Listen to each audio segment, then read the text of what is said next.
In July 2024, we packed up and left the UK to travel the world as a family with our 8-year-old son. People might think we just upped and left, but actually it took months of planning, of paperwork, of visas, of researching destinations and the weather and the world schooling hubs and all of these things, plus overcoming our own fears and doubts and answering questions from curious and concerned family and friends. In this video, I'm going to break down exactly how we, as a normal UK family, made full-time world travel possible. Hi, we're the Real Travel Family, a family of 3 from the UK traveling the world and world schooling our 8-year-old son. We're traveling on a budget and we're helping other families to do exactly the same. So why did we leave the UK? Well, we didn't leave the UK because we hate it. We obviously are from there. We have friends and family there. Our lives are there.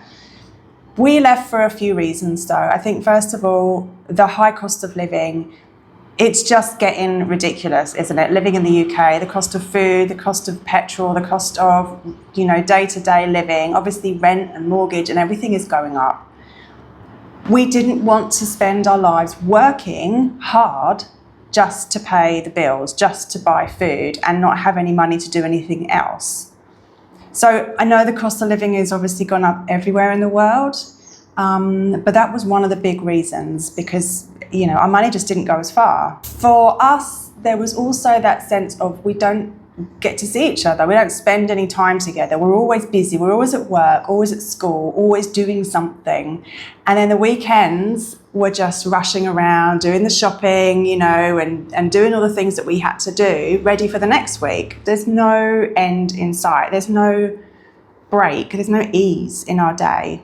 We also, there was also the weather side of it. I like the sun. I like beaches. We all do, actually.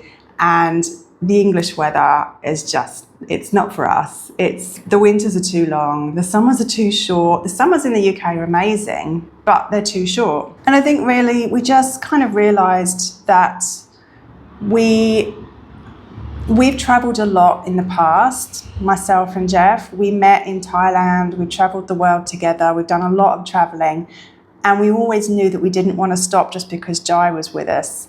So it was always a case of we knew we were going to do it one day, but we just had to make that one day happen. Otherwise, it would always be one day and it would never be today. Okay, so how did we actually make it happen? Because like I said, it wasn't something that we just decided one day and the next day we were off. It took months of planning and preparation. So the first thing we did was we sold as much of our stuff as possible. So we decluttered. And we hadn't actually lived in the UK for that long because we did live in Australia before, and we actually only returned to the UK about 10 years ago. So we didn't have a whole lifetime's worth of stuff, but we did have a lot. We had our own house, we had a kid, we had things. So we had to do a lot of decluttering. So we started with selling as much of the stuff that we didn't need on places like Facebook Marketplace, Vinted, eBay, and then boot fairs as well. So it was a good source of income as well. It was a good way of starting to grow that little savings pot, but also just to get rid of all the stuff that you don't need. You don't realise how much stuff you have until you start going through it and saying, do I actually need this or not? Clothes sold really well, clothes and shoes, toys sold really well. Furniture, we just sold as much as we could. We also had 2 cars. We had a car and a van, like Jeff's work van, and I had a car. So we downscaled my car, so we sold it, and I bought a smaller, like a little Fiesta, just a little run around, so that's some money to go into the pot.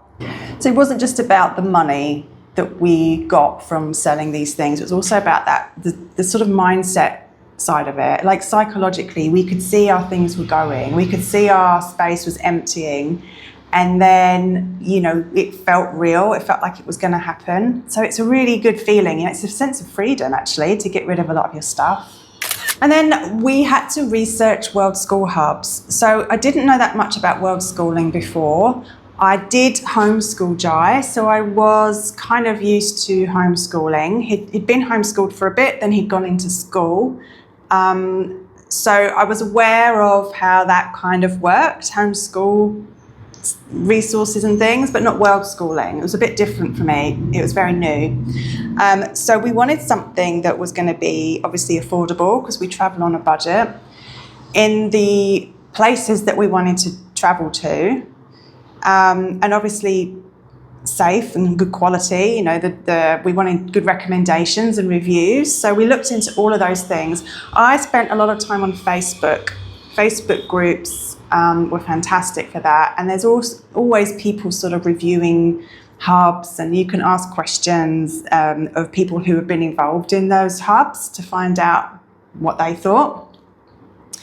And also we really were looking for a sense of community. That was a really important thing for us, not just for him, but also for us. You know, I think when you're traveling, you know, it can be, I mean, meeting people is normally very easy, but sometimes you can feel very isolated. And I think if you have that ready-made community through the World School hubs, that's a really great place to start. So we really did focus on, you know, what the community feel of the hubs was. So the things that we really looked for with the world schooling was, like I said, the cost of living in the country that they were in. So make sure the countries, the locations were where we wanted to be. Visas, could we get visas easily, and longer visas, a month or more preferably. A kid-friendly culture in that country, which I think most places are really. So we were really focusing mainly on Southeast Asia because that's the area of the world that we know quite well, myself and Jeff. So we looked into places like Bali, Thailand. There's a few hubs in Thailand like Chiang Mai, Pai, Koh Lanta. There's lots in Thailand. And then Malaysia, there's lots of communities in Malaysia, and then India as well, which is where we are right now in Goa. We ended up deciding on a school called Wander and Wonder to start with, and they're like a travelling school. So we went from Vietnam to Cambodia to Thailand with the school. So we all travelled together, and it was a fantastic experience. The sense of community was incredible. The guys that were running it were amazing, and the kids absolutely loved it.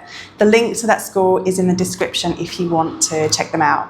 Another important factor with the world schooling hubs is, are they drop-off, or are you, as the parents, expected to be there with them all the time? For some people, having a drop-off is really important so that the adults can go and work and spend time together. But for other parents, it's more about having the community and you being there with them and being part of that kind of learning experience. So there is a mixture of drop-offs and not drops-off. I don't know how you'd put that. Then the next thing we had to do was think about saving money before we went, because we weren't planning on working, or we certainly won't be earning a lot of money while we were away. So we really do live mainly on our savings. So we started by reducing our spending. So we started tracking what we were spending on food, on going out, on little luxuries, on entertainment, on all of the things, and saw where we can start cutting back. So things like Netflix and, you know, those TV subscriptions, they were first to go. Going out to the pub every weekend, we reduced that. We ate at home a lot more instead of eating out.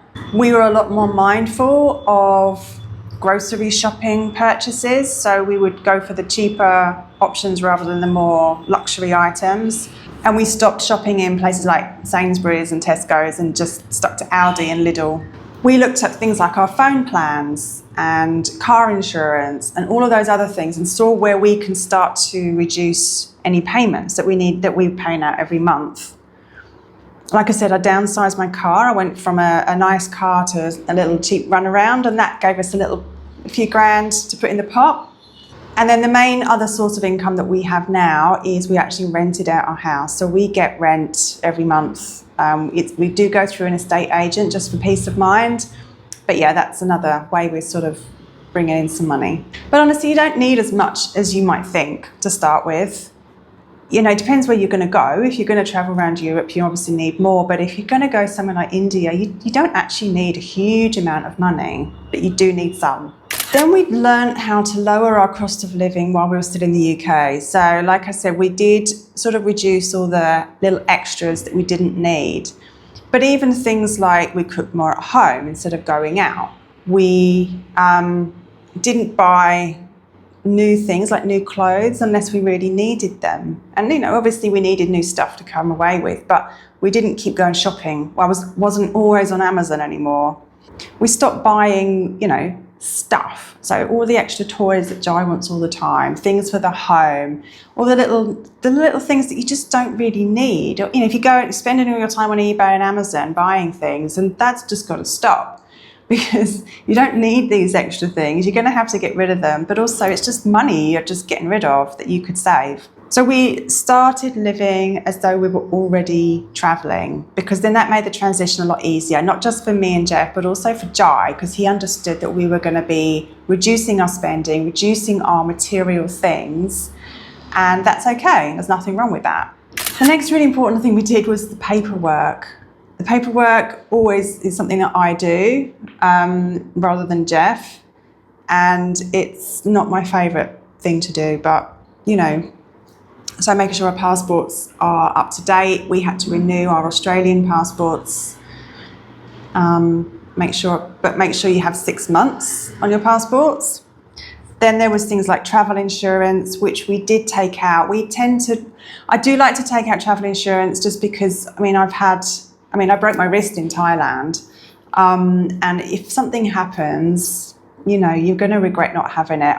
I really just take out the lowest one though, just to cover the basic medical costs. But that, even if that's covered, then at least you know that if the worst happens, you're going to be able to get home, and hospital care. We looked at our banking and our credit cards and travel cards. So we have Revolut card. But there's things like Wise, or there's different international cards that you can use, and they're really good for saving money on transferring currency. So you can load your local currency onto the card and use that, and you save a lot of money on fees that way. Plus, it's safer as well, because if you're using your bank card all the time and someone steals it or they clone it or something, you can lose all of your money. But if you're just using one of those top-up international cards, you just put on there what you need, withdraw it, and then if it gets stolen or lost, it doesn't really matter as much. We got the vaccinations done that we needed to get done. You could have so many done, but we just got the essential vaccinations done. We made sure we had international driving licenses, which we did, which you can get easily enough. It's only 20 quid or something, and it lasts for a year, and you're better off getting one, because if you get pulled over by the police, you can get a big fine if you don't have one. And then visas, obviously, is the big one. Visas can be really complicated, and I've messed up a few times with visa applications. So really make sure you double check all the countries that you're going to, double check the amount of time you're allowed in the country, any rules around it. Like, for example, in India here at the moment, we get a year, but we have to leave on the UK passport every 180 days. So you can't be here for a year. You can only be here for 6 months, and then you have to go, and then you can come back. So things like that, just make sure you understand the rules around the visa. Make sure you understand if you're allowed to work or if there's any other rules like that. Keep up to date with them, because things do change as well. But the paperwork can be really overwhelming, but just list out what you need to do and just do them one thing at a time. And it's okay. It's not impossible. And then we were looking at the destinations. Where do we want to go? So, like I said, me and Jeff have travelled a lot in the past, so we know some parts of the world really well and other parts not so well. But we did know we wanted to sort of start heading back towards Australia so that we could go to Australia as well on the trip. So Southeast Asia was the obvious place for us because it's cheap. We know it really, really well. We've been there. We've spent a lot of time in Southeast Asia, and it's on the way to Australia. So choose your first destination logically. not too emotionally. So what I mean by that is you've got to think about the cost of living. If you're going to travel on a budget or you're going to travel for a long time, you need to think about how much it's going to cost to be there. If you're going to be going to Costa Rica or America or Europe or anywhere like, or Australia, anywhere like that where the cost of living is really high, you're not really swapping that. You're not really getting rid of that issue of the cost of living in the UK. You're just changing the country. But if you can start traveling somewhere that's much lower cost of living, you're going to save so much money, you're going to see your money go further, and you're going to be able to stay away for much longer. Obviously, also the weather. It depends on what you want. Do you want cool weather? Do you want hot weather? Do you want beaches? Do you want mountains? Do you want countryside? What is it that you want? Safety aspects. I think, to be honest, most countries aren't as unsafe as we might think they are. Yeah, I mean, you just need to do your research. You just need to be sensible. Everywhere has risks. I mean, you could get mugged in London, you know, just as easily as anywhere else in the world. So, but just think about safety and also think about things like, in terms of the weather, the safety around that. So you wouldn't come to India in the monsoon season because you just wouldn't. It's not very safe. It's not very fun. So think about things like that. And also in terms of safety, just be aware of, I mean, I don't watch the news really, but I'm aware of what's going on because I know that, you know, I wouldn't go to certain places or certain countries because of conflicts or issues around political issues and things. So yeah, safety is important. You also obviously need to think about the length of your visa, how much time you've got in each country. So if you're only going to have 30 days in one country, then maybe choose a country where you can have 90 days or 60 days. Depends on what you're doing, doesn't it really? And how often you want to leave the country and come back again. And then, you know, stuff like community for your child, how many world schooling hubs are there in that area if you're choosing to do hubs, or just how many world schooling families sort of hang out there. Like I said, go on Facebook. Facebook is amazing. Just type in world school and then the country that you're interested in. And it, you know, you'll probably see lots and lots of things coming up, and that's how we decide where we're going to go and how many families are in that location. So then you've got that community already made for you. And then obviously flights, you know, how easy is it to get there and get away and get somewhere else and get around. I just think the first destination doesn't have to be the only destination you go to. So maybe it's a stepping stone to somewhere else. While you find your feet, some people prefer to go somewhere fairly easy and where everything's already set up for them as their first destination, somewhere like Bali or Thailand, where it's just very, very easy, rather than, say, I don't know, Mexico or India or somewhere that's a little bit more, you know, challenging maybe, but fun. So the next thing that we did, and this was just something that we did, it doesn't have to be anything that you do too, is we did like a test trip. Now, like I said, me and Jeff are very experienced travellers, so this wasn't about us, this was about Jai and how he would find being away from friends and family and doing the world school thing and all of the rest of it. So what we actually did was we spent 3 months in Europe. So we bought a caravan and we drove around Europe for 3 months in the summer. And it was more about just to see if Jai was okay with travelling full time, with being on the road, with not having a proper home, you know, with missing the people he loves, and just that we can all get on okay and do this, that we can make it happen. So things like we tested out packing and routines and schooling and budgeting and different foods, you know, and different cultures and all of the things that is completely new for Jai, and just to see how it all went. And it shows you also what you really need and what you really don't need in terms of packing and things, but also in terms of, you know, emotional support, in terms of the world schooling, in terms of toys, in terms of everything. Like, what do we actually really need and what do we not need if we're going to go travel long term? And it helped us feel more confident. It helped us feel more confident. It helped Jai understand what we were doing, because he was only 6 when we left, so he was only very young. And us saying to him, we're going to go travel the world, it doesn't mean anything to him. So it gave him that understanding of what we're talking about and what we're going to be doing. And then when we returned from Europe, we set the date. So we booked our flights, because once you book those flights, it's done. And that gives you, that time. It's like, it changes your mindset. Once you've got those flight booked, everything else is suddenly like, we're going to do this. So that's when you can start selling everything and really knuckling down and making sure that you are ready for that date. So we booked our flights to Bangkok.